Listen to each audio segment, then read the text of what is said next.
Yeah.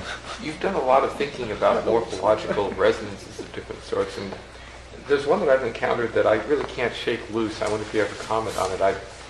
Reading about the brain, the estimates of the total number of neurons is about 100 billion.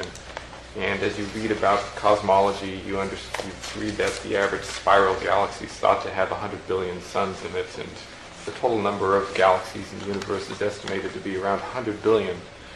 And I recently encountered the estimate that the total number of biomolecules in a cell is about 100 billion. And it seems like this coincidence keeps coming up, and maybe it's related to Paul Dirac's idea of a large number. Well, I think it is true that emergent properties come out of large aggregations. Always the textbook example is, if you have two H2O molecules, that's water, but you don't have wetness.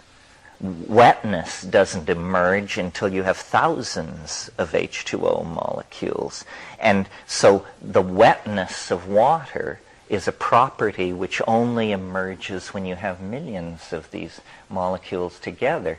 And it does appear that complex neural nets have to be above 9 billion operating subunits. And so, it may be that, definitely we are pushing toward criticality in any area of measurement. For example, if you look at the curve of energy release, or the population curve, or the curve of information production, or the curve of advancing velocity, you see that many of these curves will become asymptotic in the near future. And that's what I mean when I say we're headed into this domain of boundary dissolution and hyper-novel inflationary evolution, you could almost call it. Yeah. Define asymptotic.